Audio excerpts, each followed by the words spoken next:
entrega o coração, a gente entrega pra valer. É ter a vida no altar, ver a chama acender e cada dia mais e mais saber que é tempo de crescer.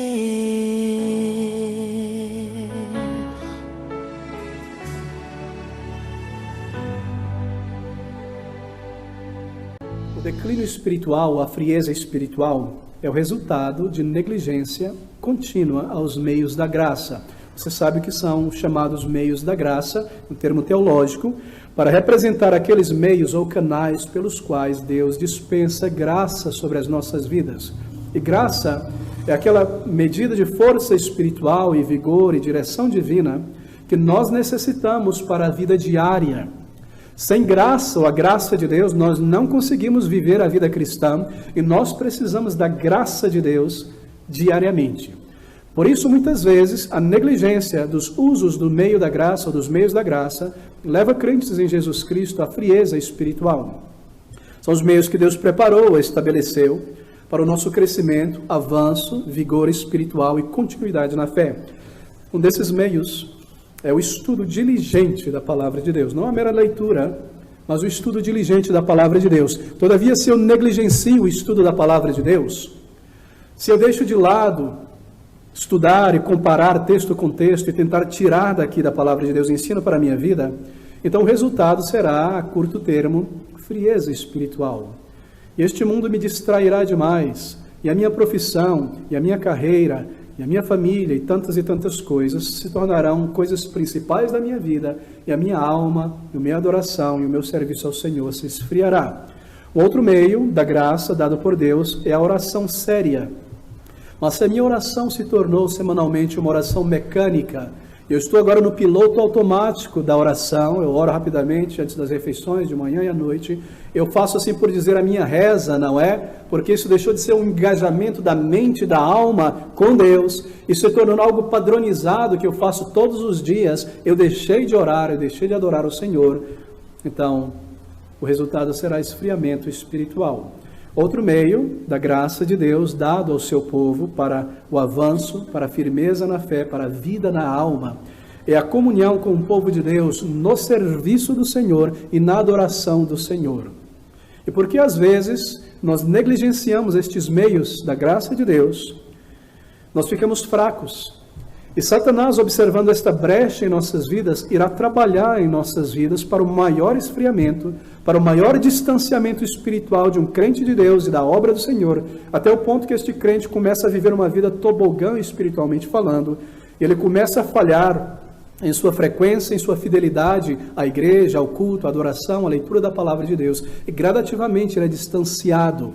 O esfriamento espiritual é um meio de distanciamento de um crente da obra do Senhor. É por isso que o diabo, nos diz a palavra de Deus, está no negócio de esfriar a nossa fé e de nos afastar de uma comunhão sincera com o povo de Deus e com o Senhor. Outras vezes, este esfriamento espiritual é o resultado, veja você, de pecados não encarados e não confessados e não abandonados. Veja o versículo de número 6, por exemplo, deste capítulo. Porque o Senhor corrige o que ama e açoita a qualquer que recebe por filho. E por causa de pecados não encarados, confessados e abandonados, o Senhor precisará, como diz o versículo 6, lidar conosco.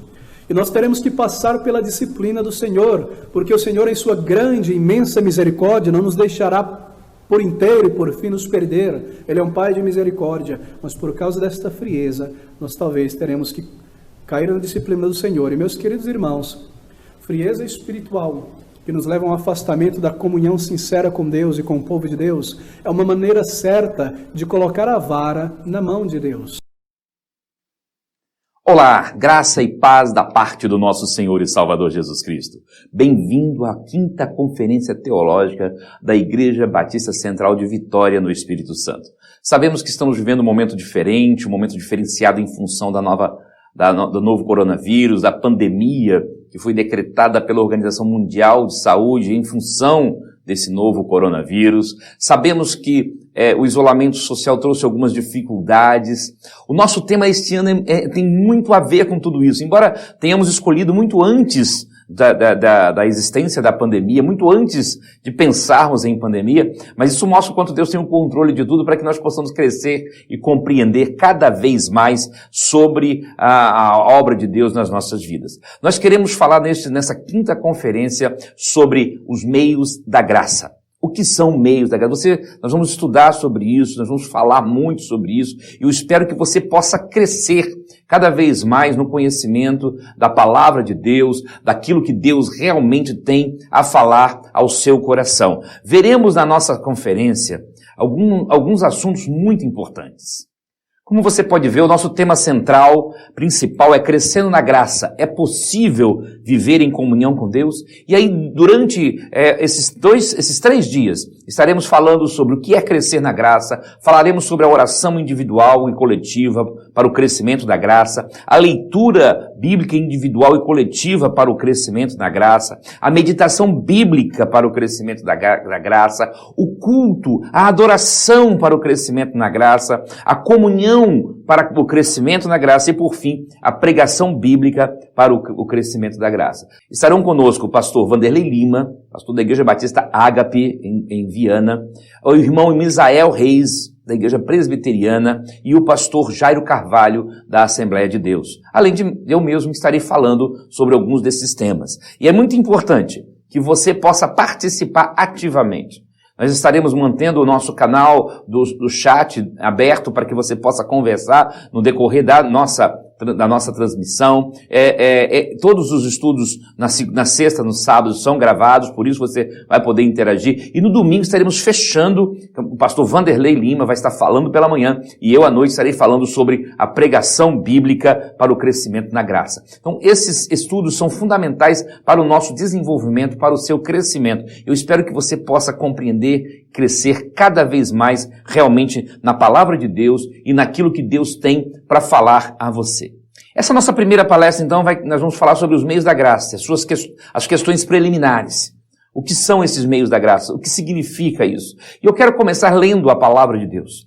Tito, capítulo 2, versos 11 a 13, ele nos ensina muito sobre os meios da graça e o que a graça significa diante do nosso desenvolvimento e diante do nosso crescimento. Leiamos a palavra do Senhor. Porque a graça de Deus se há manifestado, trazendo salvação a todos os homens, ensinando-nos que, renunciando à impiedade e às concupiscências mundanas, vivamos neste presente século sóbria, justa e piamente, aguardando a bem-aventurada esperança e o aparecimento da glória do grande Deus e nosso Senhor Jesus Cristo. Que Deus abençoe sua palavra aos nossos corações. Curve a sua cabeça agora, ore comigo nesse momento, coloque no altar do Senhor a sua vida, para que você possa ter entendimento, para que você possa ser revestido do poder de Deus e para que esta conferência seja uma bênção em sua vida, tanto na forma online como na forma presencial. Oremos ao Senhor neste momento. Grandioso Deus, Pai Celeste, louvado seja o Teu nome. Obrigado, Pai, por tudo que nos tens dado e pedimos, ó Deus, que possas falar poderosamente aos nossos corações.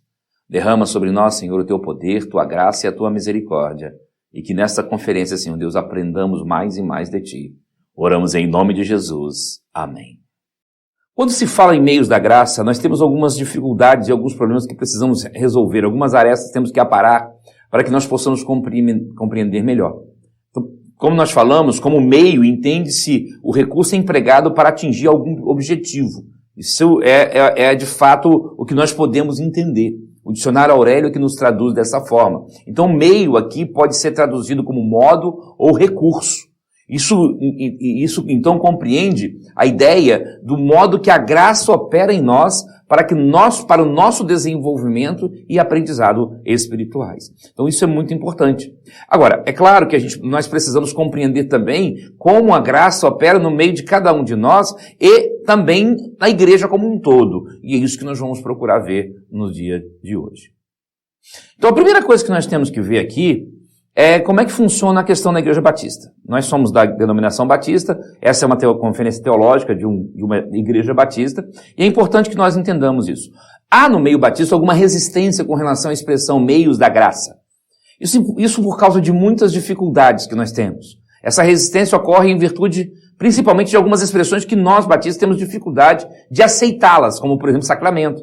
Porque parece que os sacramentos, que para nós seriam as ordenanças, o batismo e a ceia, parece que elas conferem algum tipo de poder, algum tipo de graça, ou podem estar se referindo a alguma questão mística no meio da igreja. De fato, desde o início, os reformadores não chegaram a um consenso. Zwinglio, Calvino, Lutero, eles não tinham a mesma visão com relação à questão das ordenanças ou dos sacramentos. Eu prefiro também a expressão ordenança. Sacramento parece algo que sacramenta, que concede poder. Eu penso como Zwinglio pensava, que a ceia e o batismo são símbolos, são modelos, são exemplos, mas não carregam em si poder. Mas a importância deles é outra para a ideia dos meios da graça. Agora, dizer que os batistas não pensam assim, ou não creem dessa forma, aí já é um pouco mais complicado.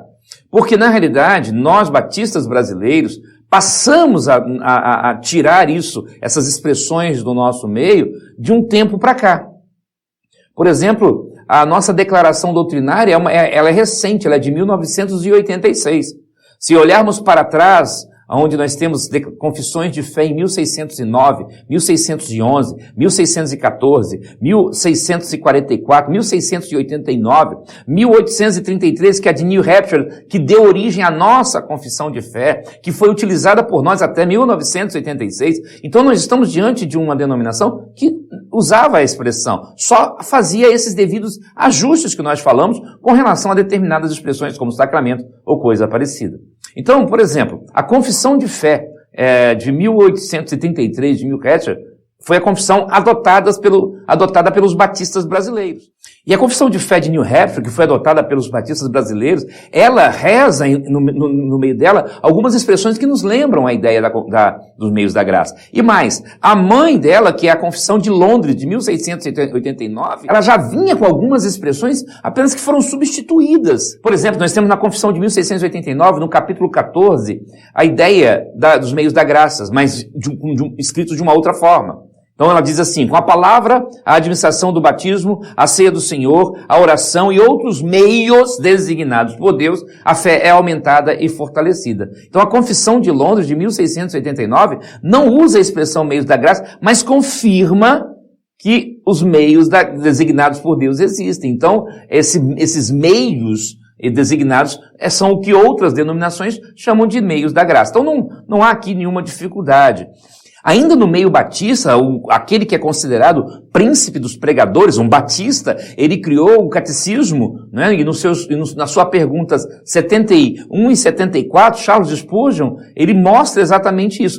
Ele chama de meios exteriores, pelos quais o Espírito Santo nos comunica os benefícios da redenção. Não por causa de nenhuma virtude, diz ele em si mesmo, nem em quem os administra, mas só pela bênção de Cristo e a obra do Espírito naqueles que os recebem pela fé. Então, repare bem, o que Spurgeon está dizendo, que existem coisas que contribuem para o nosso desenvolvimento, para o nosso crescimento a cada dia, a cada instante. E aí nós vamos agora para a nossa confissão, a confissão que deu origem à declaração doutrinária, e nós vemos lá no capítulo 10 da confissão de New Hampshire, de 1833, que cremos que a santificação é o processo pelo qual, segundo a vontade de Deus, nós somos feitos participantes da sua santidade, que ela é uma obra progressiva, que é iniciada na regeneração e que é efetivada nos corações dos crentes pela presença e poder do Espírito Santo, o selador e consolador, no uso contínuo dos meios decretados,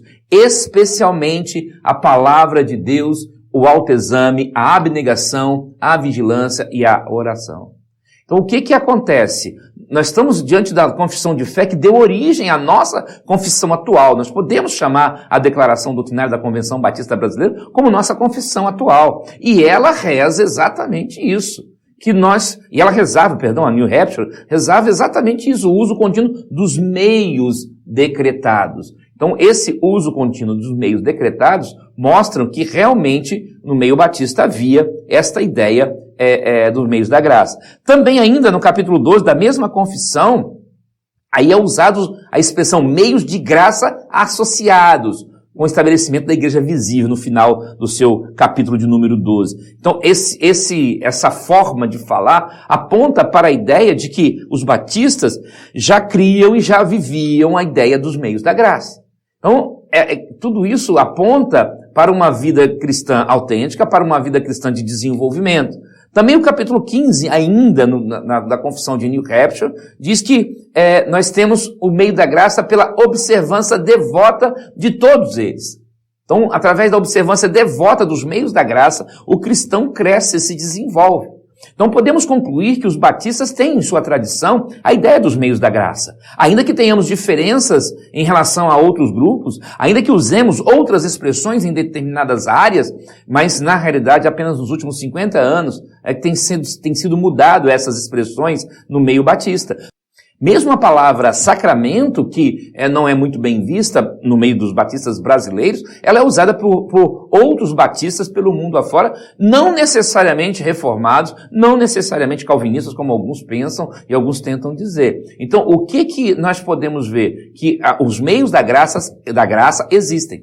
E a questão que a confissão de New Hampshire tinha um cunho bem calvinista, sim, sem dúvida nenhuma, mas você tirar a realidade de que os batistas pensavam assim é você tentar esconder a história nossa. Isso não pode. Nós precisamos ter honestidade intelectual neste momento. Agora, além de tudo isso, pela observância devota, como diz o texto, de todos os meios, você continuando lendo, você vai ver, tanto no privado quanto no público. E aí nós entramos naquilo que nós queremos hoje, ou neste estudo, falar um pouquinho, né? O que são os meios da graça?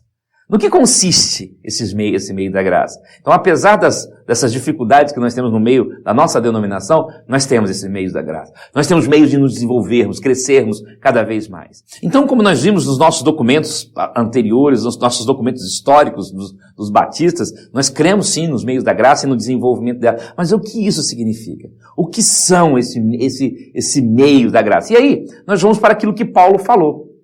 Paulo afirma que a graça, depois de se manifestar salvadora, ela ensina. Por isso que nós cremos nos meios da graça. Por isso que cremos que há esse desenvolvimento. E você pode se desenvolver. Durante esse período de pandemia, durante esse período de isolamento social, nós podemos crescer espiritualmente se nós nos utilizarmos, ou se nós utilizarmos os meios da graça. E aí voltamos ao texto que nós lemos lá atrás, não é? Porque a graça de Deus se há manifestado, trazendo salvação a todos os homens, ensinando-nos. Então, ensinando-nos. A graça nos ensina. Paulo deixa claro que a graça nos ensina, além de nos salvar. E o ensino da graça envolve recursos que são colocados à nossa disposição para que nós cresçamos na graça. E quais são esses meios da graça? E aí eu quero trabalhar em 2 níveis, que são os níveis que normalmente se trabalha realmente, que são os meios. É o meio particular, ou meios particulares, e os meios coletivos. Na realidade, a maioria dos textos vão apresentar os meios públicos, mas eu creio que esse meios públicos é um pouco complexo, eu prefiro o meio coletivo. Porque você pode fazer uma coisa particular, como orar, como ler a Bíblia, em público, no meio de muita gente. Então eu gosto mais da expressão coletiva. Mas isso não desmerece os outros que pensam diferente, e eu não estou aqui para trazer nenhum tipo de discussão acerca disso. Mas vamos tentar trabalhar então nessa questão dos meios particulares da graça e depois nos meios coletivos. Como nós falamos, há meios particulares e meios coletivos da graça. 3 são os meios particulares da graça que nós queremos apresentar para vocês ou para você nesse momento. Eu quero que você olhe e apresente. Existe um quarto que nós vamos discutir no final, mas esses são os 3 meios principais da graça se manifestar em nós, nos ensinar, como diz o texto de Paulo, a cada dia, tá certo? Bom, o primeiro meio, obviamente, tinha que ser a palavra de Deus, a Bíblia. Deus nos deu um livro através do qual Ele fala conosco. Ele não mais se comunica com os homens utilizando sua voz audível. Isso Ele fez no passado. Agora, Deus fala através de seu Filho. Deus fala através daquilo que Ele decretou. Esse texto está na revista Fé para Hoje, da editora Fiel. Eles mostram exatamente sobre os meios da graça. E mostram o quanto nós precisamos crescer. Ele manifesta a sua voz, capaz de despertar mortos, etc., através da palavra de Deus. Então a Bíblia é o primeiro grande meio da graça, é o primeiro grande meio de manifestação de Deus ao seu coração. Você quer crescer, você quer desenvolver, conheça a palavra de Deus. Ela foi escrita por homens escolhidos por Deus, por homens que se colocaram à disposição do Senhor e foram movidos por Deus a escrevê-la. A Bíblia contém toda a orientação que nós precisamos. Ela é a nossa regra de fé e de conduta, voltando à questão das doutrinas batistas, o preâmbulo da declaração doutrinária da Convenção Batista Brasileira. Ela fala exatamente isso no seu primeiro princípio. No preâmbulo. É que a Bíblia é a palavra de Deus e a nossa regra de fé e de conduta, de prática. Então é através da Bíblia que você cresce, que você se desenvolve, que você consegue se aproximar mais e conhecer a vontade de Deus para a sua vida. Pense nisso, meu amado, pense nisso. É dessa forma que nós crescemos. Então a Bíblia seria o primeiro meio da graça particular nas nossas vidas. E aí o segundo meio, não menos importante, muito pelo contrário, tanto quanto, é a oração. E o que é a oração? A oração é um meio onde você agora vai falar com Deus, você vai falar com Deus. Um certo pastor me ensinou uma vez que, através da Bíblia, Deus fala conosco, através da oração, nós falamos com Deus. E a oração é indispensável para uma vida devocional pessoal. A verdadeira devocional envolve Bíblia e oração. Bíblia e oração, não temos como fugir disso. Se você de fato deseja crescer no conhecimento da palavra, você precisa orar. Se você deseja melhorar a sua oração, você precisa ler a palavra. John Stott diz que oração e Bíblia são as duas asas de um pássaro. O pássaro não voa com uma asa somente. Então, nós temos que orar. A oração, ela tem vários exemplos no Antigo Testamento. Pessoas que se colocam aos pés do Senhor, pessoas que se colocam de joelhos, pessoas que se colocam de pé. O Novo Testamento apresenta um sumário de oração. Jesus orava constantemente. Lucas diz que era costume de Jesus orar. Lá em Lucas 22, você vai aprender isso. Era costume de Jesus orar. Então você tem que ter como hábito a oração. A oração não pode ser algo eventual na sua vida. A oração não pode ser algo que você faz de vez em quando. Muito pelo contrário, a oração precisa ser constante. Precisa fazer parte da sua devocional diária. Pedir coisas a Deus, pedir perdão a Deus, se curvar diante de Deus. Mas aí nós vamos ver tudo isso durante essa conferência. Veremos pessoas falando sobre essa questão da Bíblia e da oração. E a terceira coisa, que eu diria que não é menos importante, apenas precisa ser melhor trabalhada, porque nós não temos esse hábito, é a meditação. Quando o crente vai à presença de Deus, através da leitura da palavra, através da oração, ele se alimenta, ele recebe de Deus. Mas aí é muito importante que ele pare para pensar. E meditação nessa hora é muito interessante. Meditação é algo que para a nossa alma é importante. É como se você estivesse pensando, ruminando. Podemos definir oração como uma prática na qual o indivíduo utiliza técnicas para focar sua mente em um objetivo. Isso é o que a famosa enciclopédia digital Wikipédia fala. Ou ainda, como diz o dicionário online em português, a ação ou efeito de refletir profundamente sobre determinada coisa, sobre o resultado. Então você acaba de ler um texto da Bíblia. Você ora a Deus pedindo que abra o seu entendimento. E aí você vai fazer meditação sobre aquele texto. O que aquele texto representa para você? O que aquele texto traz para você? O dicionário Michaelis diz assim: reflexão profunda acerca de um assunto, um conflito ou um objeto. De religião, ele diz que é a concentração do espírito que prepara a mente para a contemplação.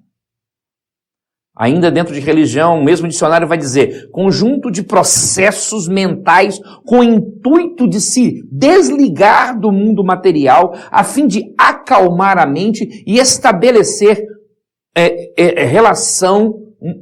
uma relação com elementos divinos. Então veja bem, Bíblia oração fecha-se com meditação.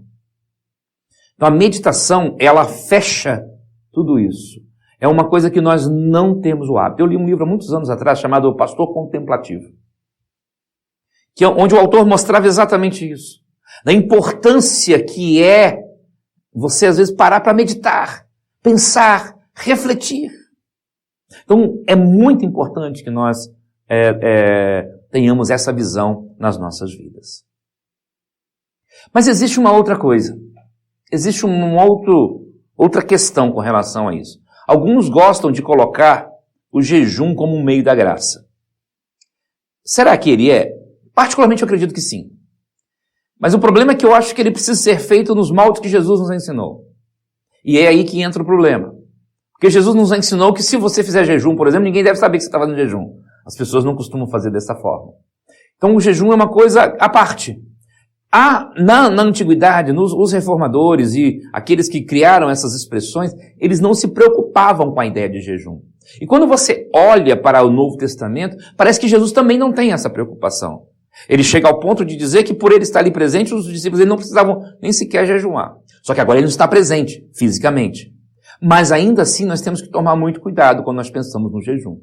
Eu creio que nós podemos fazer jejuns. Eu creio que como cristãos, como crentes em Jesus Cristo, nós podemos nos colocar diante do Senhor através de um espírito de contrição e o jejum nos ajudar na meditação, na oração. Mas tem que ser algo muito bem feito. Algo nos moldes de Jesus, como nós falamos, e algo que precisa caracterizar uma vida de santidade e de humildade muito grande. Então, depois de falarmos sobre os meios particulares da graça, vamos passar agora a ver os meios coletivos da graça. Como, de fato, nós nos desenvolvemos coletivamente. Alguns gostam de usar meios públicos, como nós falamos lá atrás, mas creio que isso não vem ao caso. Eu ainda prefiro usar o termo coletivo. Nosso estudo vai continuar sendo baseado num texto da revista Fé para Hoje, que foi escrita pelo autor John Blachard na época. E isso serve para nós até os nossos dias. Eu fiz algumas adaptações e algumas coisas que eu penso da minha forma de ver nas Sagradas Escrituras. 4 são os meios coletivos da graça. 4 são as formas que Deus se utiliza para que nós possamos crescer coletivamente na graça do nosso Senhor e Salvador Jesus Cristo. O primeiro deles é, obviamente, a reunião de adoração. Deus nunca teve a intenção de que o verdadeiro cristão ficasse sozinho. Deus nunca teve essa intenção, nunca foi o seu objetivo. Deus quer que nós cresçamos cada vez mais coletivamente, tanto quanto individualmente. Então os cristãos receberam no passado uma ordem para se reunir. Hebreus 10 ensina uma ordem, não deixando de frequentar as vossas congregações. Está determinando que nós não façamos dessa forma. Historicamente as igrejas se reuniam no domingo, isso não vem nem ao caso. Eu particularmente creio que se eu for morar num país onde o sábado, a sexta ou a segunda é o dia de feriado ou de folga daquele país, vai ser o meu sábado, vai ser meu dia de reunião, porque o que importa é eu me reunir com o meu povo em um dia da semana em 7. E estar na presença de Deus. Então nós podemos sim nos reunir qualquer dia, mas o mais importante é que nós tenhamos uma regularidade e estejamos na presença de Deus, orando, buscando, adorando, cantando. Tudo isso faz parte da reunião de adoração coletiva, que é muito importante. A segunda coisa que caracteriza meios coletivos da graça são as práticas das ordenanças. É aqui que nós batistas batemos um pouquinho diferente, ou pensamos um pouquinho diferente. Nós não cremos na ideia de sacramento. Embora alguns batistas até creem, e alguns até pensam dessa forma, eu continuo crendo que a melhor expressão seja ordenança. Sacramento me lembra a ideia de sacramentar, de salvação, de bênção, e nós não cremos dessa forma. Não creio que o corpo de Cristo está na ceia. Não creio nem sequer que a ceia se transforma no corpo de Cristo. Não creio na presença mística. Cristo está presente em todo momento. Ele é onipotente, onisciente e onipresente. Então não é no momento da ceia. Agora ela simboliza. Aí sim, é outra história. E aí dessas duas ordenanças nós começamos pelo batismo, que é a primeira ordenança instituída por Jesus, enquanto ele esteve entre os homens. Então ele ordenou que o batismo fosse realizado pelos seus apóstolos, ele determinou isso. Então, uma pessoa que declara ser crente, ela precisa ser batizada, e quando ela não é, ela está negligenciando, e pode significar que nem sequer seja crente. Também cremos que o batismo é um símbolo da fé individual, como diz Romanos capítulo 6. Não cremos, embora respeitamos, como dizem alguns pedobatistas, ou seja, aqueles que creem no batismo infantil, que o Romanos 6 era apenas para aquela época. Eu li isso de um muito famoso, que eu admiro por demais, mas para mim ele só ratificou aquilo que nós acreditamos. Ele disse que realmente é possível, realmente vemos que os textos apontam para o batismo como sendo um símbolo da conversão, mas isso foi apenas nos primeiros anos da igreja. Eu não posso concordar que isso seja apenas nos primeiros anos da igreja. Quando Paulo escreve Romanos, ele estava dizendo o seguinte: olha, o batismo é para isso, é para mostrar a sua fé. Então, quando nós nos batizamos, nós estamos dando uma pública profissão de fé.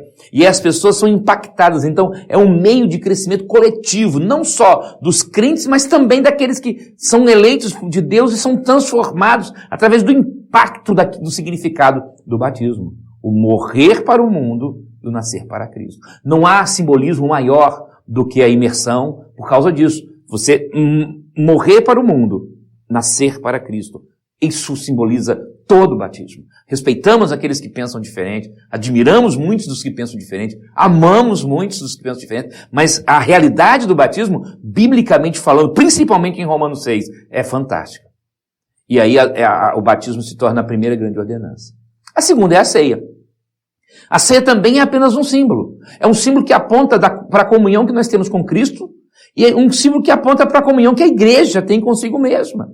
E aponta para nossa espera para a grande vinda do nosso Senhor Jesus Cristo. Claro que aponta para a união mística, aponta para a união mística, mas não é a união mística. A união mística já existe a partir do momento que eu creio em Jesus como Senhor e Salvador da minha vida. A união mística já existe a partir do momento que eu fui transformado por Jesus, eu fui regenerado por Ele e agora o Espírito Santo habita dentro de mim. Então ela já existe. Não é um momento, um ritual que vai mudar isso. Então o batismo, assim como a ceia, é símbolo, mas é um símbolo importante que ajuda no crescimento daqueles que ainda não têm a Jesus, que ajuda no desenvolvimento e na comunhão dos santos em Jesus Cristo. O terceiro meio coletivo da graça é a mutualidade, que o Blachett chama de comunhão e outros também. Eu prefiro mutualidade, porque eu creio que comunhão está envolvido já na reunião de adoração, na prática das ordenanças, tudo ali em comunhão. Mas a mutualidade é que é a ideia de crescimento. O que seria a mutualidade? É o fato de nós estarmos juntos, crescendo juntos, desenvolvendo juntos, e como diz o texto de Atos, tendo tudo em comum. É a igreja que se preocupa, é um se preocupando com o outro. Não é só o pastor que se preocupa com a igreja, mas é a igreja que se preocupa com a igreja. É uma das formas mais profundas de comunhão da igreja de Jesus, seria essa mutualidade. Então a comunhão aqui não significa reunir-se com outros crentes para falar de esportes, diversão, clima ou coisa parecida, como diz Blachett. Não, de forma nenhuma. É o fato de estarmos juntos para orarmos, para lermos a palavra, mas também para cuidarmos uns dos outros. A mutualidade envolve exatamente esse cuidado que nós temos uns para com os outros. Então, se você de fato faz parte da igreja de Jesus, você precisa cuidar de alguém e ter certeza que alguém vai cuidar de você. Orar para que alguém cuide de você. Não apenas um pastor, mas a mutualidade. Um cuidando do outro. Um fazendo o crescimento do outro, ajudando no crescimento do outro.